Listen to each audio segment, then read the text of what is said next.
Oi pessoal, boa tarde, tudo bem?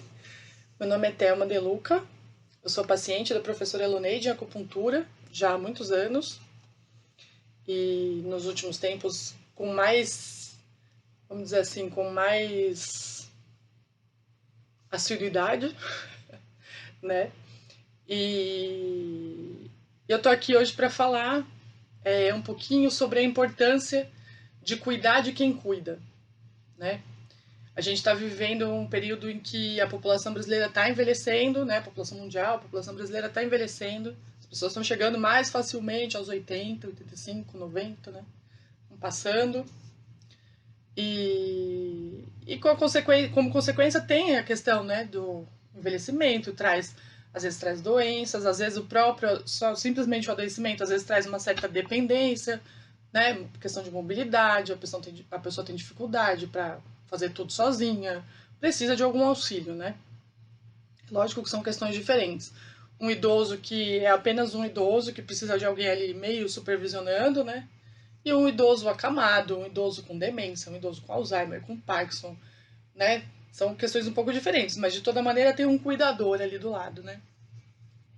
Não tem pesquisas muito aprofundadas, mas dizem, né? Eu li alguns relatos, algumas pesquisas dizendo que cerca de 90% dos cuidadores de idosos no Brasil são familiares. Pela questão, na maior parte das vezes, pela questão financeira, realmente, porque ter um cuidador ou ter cuidadores 24 horas por dia é algo muito caro ainda, né? A gente vai falar numa ordem de cerca de 20 mil reais por mês para manter 3 cuidadores, né, 3 turnos e fim de semana, etc. Então é uma questão. O cuidador familiar normalmente se torna cuidador porque não tem essa opção de poder pagar um cuidador profissional.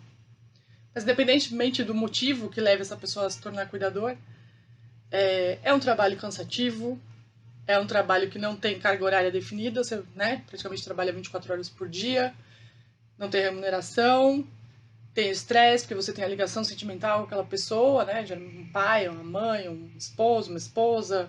Você tem a ligação sentimental e você vê aquela pessoa passando por esse momento difícil, também afeta, né? Então não é uma questão fácil de falar assim, ai, gente, né, vamos com leveza. Não é bem por aí, né? Porque muitas vezes a gente entra em grupos de apoio, assim, esses grupos, né, familiares, grupos de familiares com demência, grupo de familiares com alguma questão. E tem muita gente que fala assim, ai, gente, com amor tudo é possível, o amor tudo transforma, o amor, sim, é lindo, maravilhoso, na teoria é perfeito. Na prática não é exatamente assim, né? Lógico, o amor é importante, o respeito, tudo isso é muito importante, mas só isso não basta, né? A gente não pode romantizar muito os cuidados, porque é algo extremamente desgastante, a gente tem que ter essa realidade em mente que é algo desgastante. E também a gente tem que ter cuidado para não dramatizar e não ir pro outro lado e achar que é uma questão que não, sabe, que eu vou acabar com a minha vida para cuidar dessa pessoa. Calma, né? Temos que chegar num meio termo, vamos dizer assim. Que é o difícil, né? Isso é difícil para todo mundo. A gente conseguir chegar no meio termo de assim, bom, preciso me cuidar para cuidar dessa pessoa.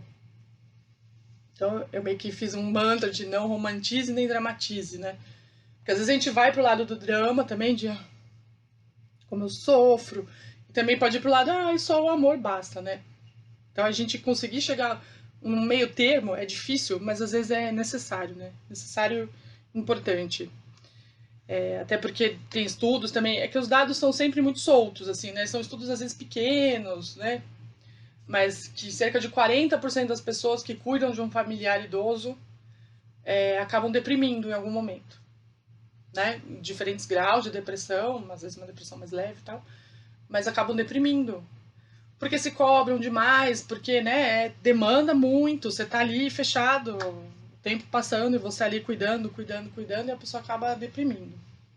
Então, por isso que eu vim aqui hoje, na verdade, para falar um pouquinho, algumas coisas que podem ajudar a quem cuida pôr a cabecinha fora d'água um pouco, respirar um pouco e conseguir algum equilíbrio e uma vida mais satisfatória, né? Primeiro de tudo, eu acho que, como a gente falou, o cuidado profissional é caro, sabemos e tal. É procurar uma rede de apoio ali próximo, né? Porque muitas vezes as famílias têm muitos filhos, tem questões que a família realmente só tem um filho, né? Então aquela pessoa tem que cuidar, não tem mais ninguém e tal. E tem famílias que têm filhos, têm outros irmãos e tal, e todo mundo vai largando e deixa na mão de um. Eu ouvi história um dia de uma pessoa que tem 9 filhos e apenas uma cuida, né? E a pessoa tá desgastada, cansada, exausta, sem vida, e tem 8 irmãos vivendo a vida normalmente. Então, isso é difícil também, né? Então, primeiro de tudo, buscar uma rede de apoio ali próximo. Não tem essa de, eu não posso, eu sou casado, você é solteira, né? Porque sempre acaba caindo em cima de quem é solteiro. Tá, tudo bem. Então, se você não pode com tempo, você pode com dinheiro, você pode parcialmente, né? Então, procurar essa rede de apoio. Se não tiver, como eu falei, tem gente que não tem família, né? É um filho único, alguma coisa assim. Procurar amigos, de repente, da pessoa mesmo, amigos seus que topem, de repente, ajudar. Não tem ninguém, não conseguiu, um vizinho, né? Pelo menos conseguir um cuidador profissional parcial por um dia ou 2 da semana que seja. Parece besteira, falar assim, nossa, mas um dia ou 2 não vai fazer a menor diferença. Faz. Faz. Você ter um dia ou 2 na semana, ou um fim de semana, por exemplo, você cuida durante a semana, vem um cuidador no sábado e no domingo, diminui muito o custo e é algo mais possível, né, de se ter. E isso traz parece que faz um reset na cabeça, você se recomeça, tudo bem, vai começar a jornada na segunda-feira de novo. Você descansou, fez coisas do seu interesse, passeou, encontrou pessoas, que o isolamento é muito comum também entre os cuidadores, porque fica só fechado naquele mundo e não tem conversa com ninguém, não tem conversa com um amigo, não tem uma saída, não tem outros assuntos. E é preciso, é necessário para o bem-estar físico e psíquico. Então, procurar um auxílio parcial. Não tenho como ter cuidadores aqui o tempo todo tal. Tem como ter parcial? Tenha.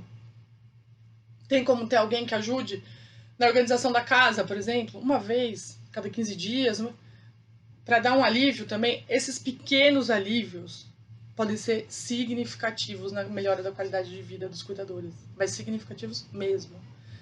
Porque às vezes a gente fica, enquanto não faz o muito, né, não tem cuidador 24 horas por dia, não consigo, não tem dinheiro, etc., não faz o pouco, achando que isso não vai adiantar, e adianta muito. Traz equilíbrio, traz autocuidado, traz a questão de se sentir vivo, de se sentir fazendo parte da vida. Porque se você se fecha junto com aquela pessoa, você começa, sabe, eu não tenho vida, dá a impressão que você tá no mesmo tempo daquela pessoa. E não tá. E a gente precisa ter a consciência de que não tá. Até para cuidar melhor da pessoa. Então, ter esses momentos de aqui sou eu, sabe? Por mais que vai ficar meio ligado ali no celular, por mais que de repente tenha uma câmera em casa que você vai dar uma olhada para ver se está tudo bem, se a pessoa está sendo bem cuidada, mas é outra coisa. Você está em outro ambiente, falando sobre outras coisas, encontrando pessoas, fazendo coisas que te dão prazer, seja ir num parque, seja ir num salão de cabeleireiro, seja ir pra uma praia próxima para voltar, seja encontrar alguém para tomar um café, o que for, por momentos que seja um fim de semana, um sábado, um domingo, ter esse respiro é fundamental. Você ter prazer, sair do ambiente do cuidado e se estimular a falar sobre outros assuntos, sobre perspectivas de vida, o que você pode fazer enquanto tudo isso está acontecendo. É fundamental. Muita gente fala da importância de criar uma rotina para quem é cuidado, né? E é importante mesmo. Os horários de alimentação, de tudo isso. É importante para o cuidado e para o cuidador. Porque daí você começa a poder se programar um pouquinho. Quando a pessoa está dormindo, eu também estou descansando. Ou se a pessoa tira uns cochilos, você pode ler, você pode fazer uma outra coisa. Que te dê prazer e te desligue um pouco do cuidado. Essas pílulas de descompressão, vamos dizer assim, são fundamentais. Fundamentais. para você não entrar no modo automático e não perceber o que está acontecendo. É muito fácil a gente entrar no piloto automático de eu tenho que fazer, eu tenho que fazer, eu tenho que fazer, eu tô fazendo, eu tenho que fazer, eu tenho que fazer, eu tenho que fazer, e você começa a correr, correr, correr, correr, correr, correr. Tô dando conta, até uma hora que você cai, né? Então, não espera chegar a hora de cair. Vai descomprimindo antes, né? Como mergulhador que vai descomprimindo para subir, para voltar à superfície, vai descomprimindo.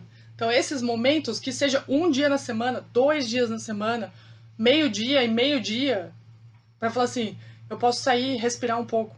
Eu vou sair e vou respirar um pouco.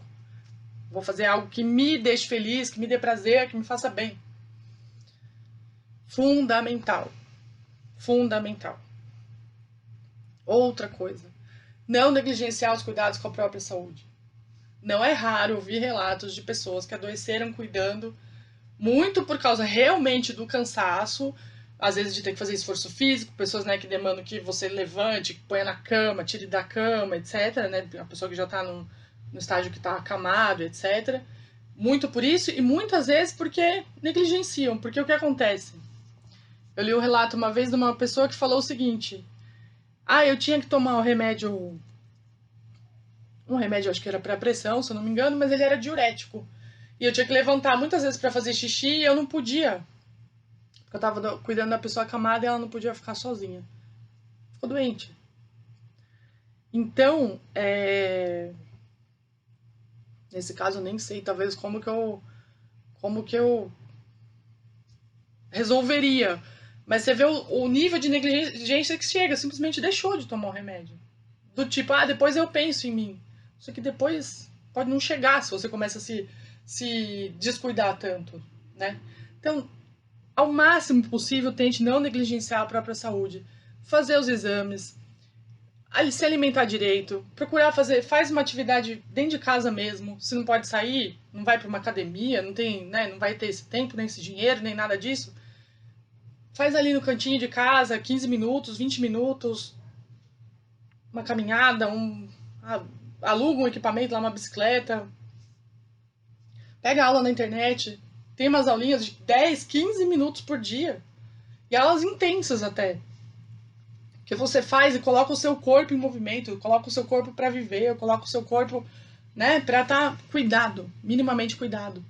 Cuida da alimentação, porque às vezes a pessoa também se preocupa tanto com a alimentação da pessoa que está sendo cuidada, do paciente, e a comida direitinho e feita, e é pastosa, e é não sei o que, e é sem sal, e é perfeito. A pessoa se alimenta perfeitamente. E o cuidador, eu comi um sanduíche hoje aqui, hoje eu não almocei porque eu não lembrei.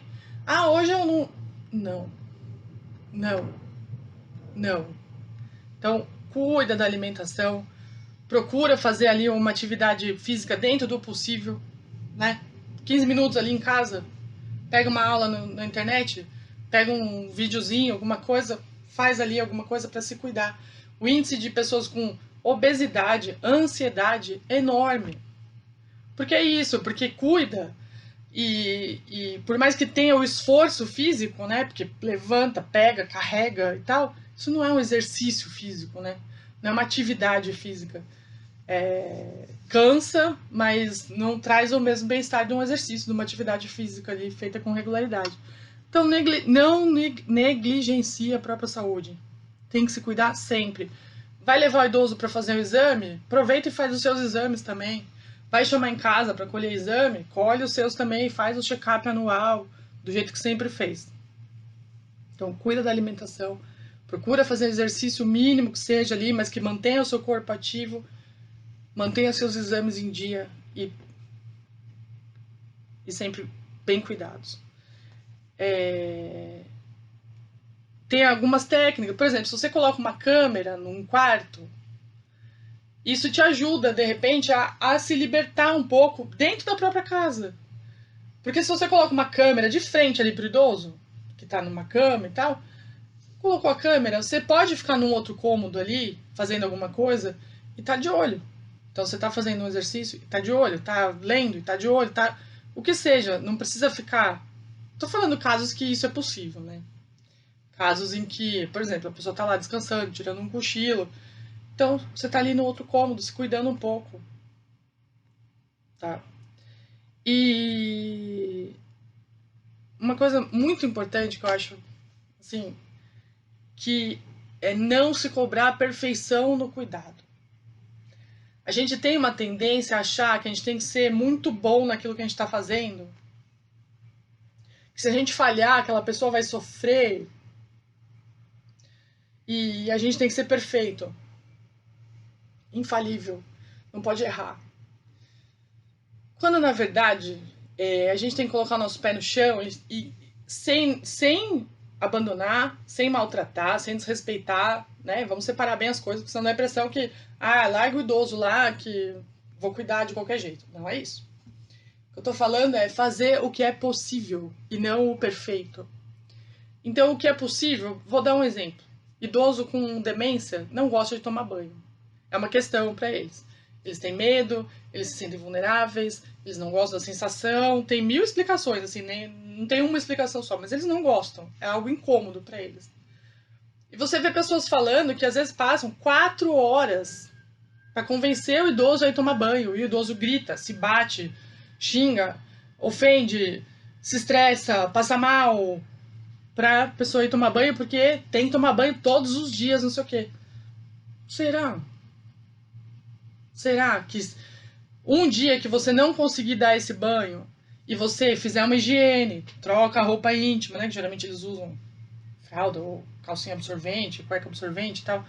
Troca a roupa íntima, passa uma toalhinha úmida no corpo, limpinho, como fosse um banho de leito, né? De pessoas acamadas e tal. Será que não é o suficiente? Naquele dia. É o que eu tô falando, não é pra negligenciar, a pessoa não tá tomando banho faz um mês, tá fedendo. Não, gente. Mas será que um dia que acontecer vai trazer alguma consequência muito grave? Não vai, sabemos que não vai.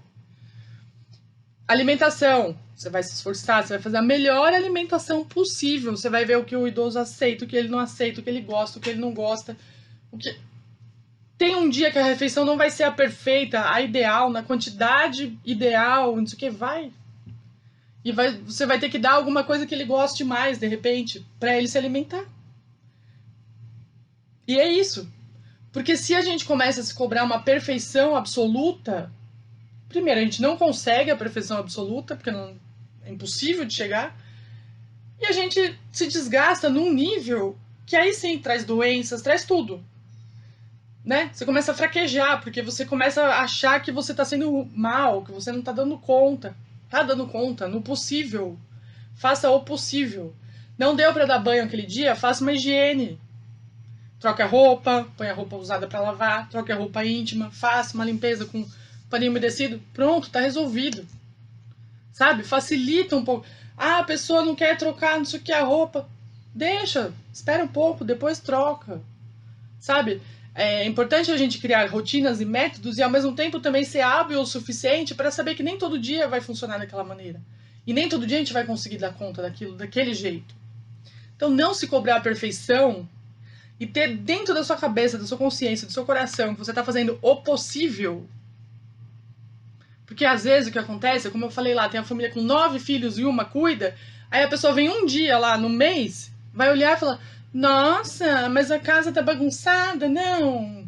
Ah, a mamãe tá não sei como. Né? Não. Então, não se cobre perfeição com cuidado com a casa, não se cobre perfeição com cuidado com o paciente. Você vai fazer tudo o que é possível. Ah, a casa hoje ficou meio bagunçadinha, não tá muito legal hoje, mas eu tô muito cansada. Vai dormir. O seu sono é mais importante para a saúde do que a casa bem arrumada e perfeita. Ah, deu para arrumar. Hoje eu tava com pique, hoje veio uma amiga que me ajudou, demos um jeito, a casa ficou ótima. Que beleza. Hoje não deu, eu tava tão cansada que eu deitei e dormi. Deitou e dormiu, descansou, faz melhor para sua saúde. Então foque no possível, não no perfeito. E, só para complementar, busque informação. Né? A internet está cheio de canais sobre todos os tipos de problemas de saúde, todos os tipos. Demência, Alzheimer, Parkinson, só envelhecimento, tudo o que é questão tem informação que a gente pode buscar de maneira fácil, grátis e rápida na internet. Então busque informação, porque conhecimento é vida. partir do momento que você começa a entender melhor o que você está fazendo, a dinâmica de tudo, você vai se aliviando um pouco, né? Você vai falando, bom, isso aqui eu posso levar desse jeito, isso eu posso levar... Busca informação, é super importante. Não vai tentando levar assim, sabe? Ah, eu levo aqui de qualquer jeito, tá tudo bem. Não. Busca informação, que é muito importante. Então é isso. O que eu queria dizer pra vocês basicamente era isso, era se cuidar, buscar uma rede de apoio, ainda que parcial, ainda que por tempo dividido, a maneira que for, algum tipo de apoio. Não negligencie a própria saúde, faça seus exames, se cuide e não se cobre perfeição. A gente não tá aqui para ser perfeito, a gente tá aqui para fazer o possível. Dentro do possível faremos tudo. A perfeição fica para um outro universo que não é esse aqui ainda. Aqui a gente ainda tá no mundo da imperfeição, sem negligência, sem maltrato, sem desrespeito, sem falta de amor, mas com equilíbrio entre o seu bem-estar, para você até poder cuidar muito mais daquela pessoa por muitos anos, entre o seu bem-estar e o bem-estar de quem é cuidado. Esse equilíbrio é fundamental. A velha história clichê da máscara de oxigênio no avião. Se você não colocar sua máscara primeiro, você não salva ninguém. Então, coloque a sua máscara de autocuidado primeiro para poder ajudar quem está ao lado. É a única maneira de a gente conseguir passar por esse período que não é fácil, mas é a única maneira possível. Tá bom? Um beijo e qualquer dúvida, qualquer informação, qualquer bate-bola que vocês quiserem fazer, estou à disposição. Tá bom? Um beijo, fiquem com Deus.